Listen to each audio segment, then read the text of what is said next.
I've been following the Yellow Vest movement as it's been going on because I've called it one of the most important movements in our lifetime. Once again, France is leading the way with this idea of libertad. My reason for thinking this is so important is because there seems to be a deviation in what the public wants versus what the political apparatus is trying to give. And it also seems to be that this political apparatus in many respects is swayed with the influence of money that infects our political system. Everybody knows it. Nobody does anything about it. And so this movement goes around the political system because the political system has shown itself to not be reliable or trustworthy. That needs to take place elsewhere. There needs to be a threat to the system itself and the way the system is maintained. Otherwise, nothing changes. Going purely within a political apparatus allows you to be ignored, allows them to wrangle this up in bureaucracy. Whereas those crowds cripple the government's ability to be the government and to be the sovereign.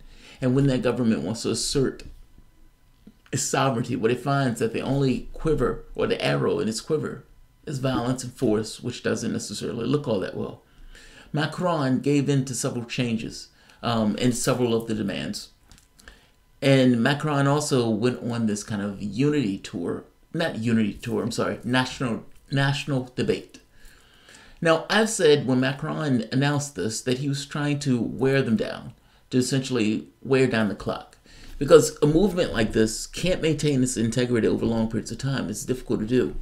Think of it as like the Big Bang.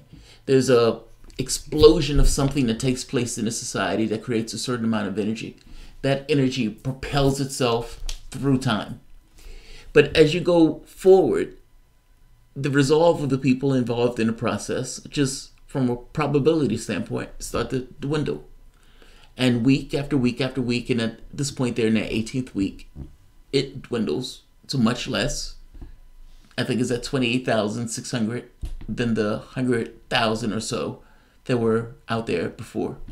Now, it doesn't mean that the public has lost support in it. It is just difficult to organize and to go out over and over and over and over and over again, knowing you're going to be beaten by cops, knowing you're going to be in cold weather. It is not a comfortable process to go out and protest in this way, and yet it gives you this idea on how much they felt it, like how deep it went that they were able to propel themselves out there for this many weeks. They were still at 28,000. This was not an unimpressive number. It's just time wears them down. They torched a bank. They torched, let's see, this is DW. Yellow Vest protesters set fire to stores and clashed with police in return to violence on the streets of Paris. Organizers are trying to give new momentum to their movement after weeks of dwindling numbers. Now, this was chess. What I would say is the advantage needs to be converted into something else. Meaning, you started off with a particular advantage, but that advantage was not necessarily enough to win the game itself. So that advantage needs to be traded for another advantage that's made available by the advantage itself. Meaning, you were able to call attention to an emergency in the nation, and you were able to galvanize the entirety of the nation, like 70% of the nation, behind your cause. That's an advantage. How do you transfer that into something that gives you some other tangible advantage and some other tangible gain? Meaning, what they're trying to figure out is, how do we change this into something that gets us to the next level?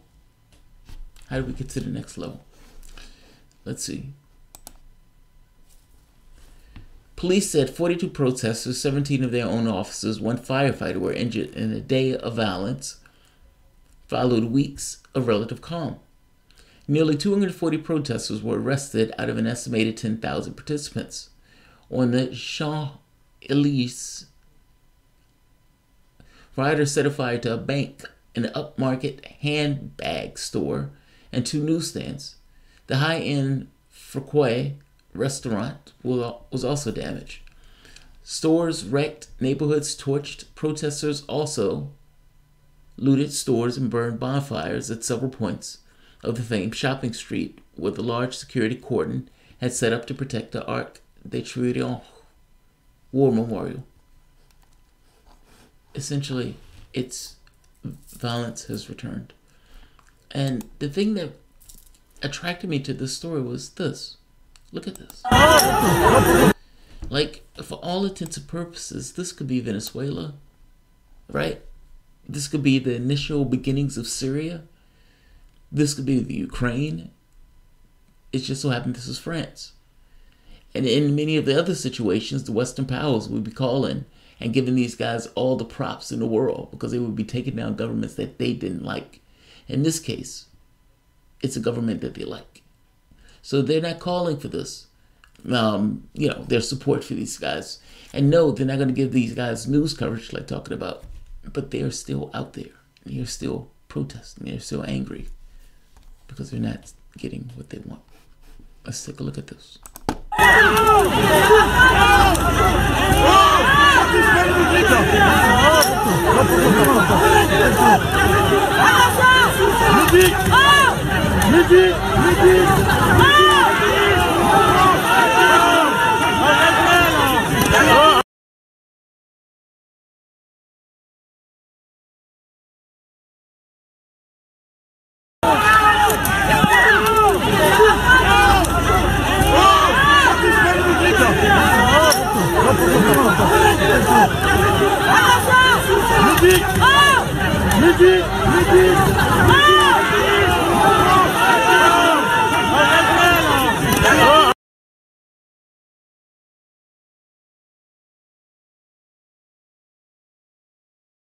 That is utter chaos.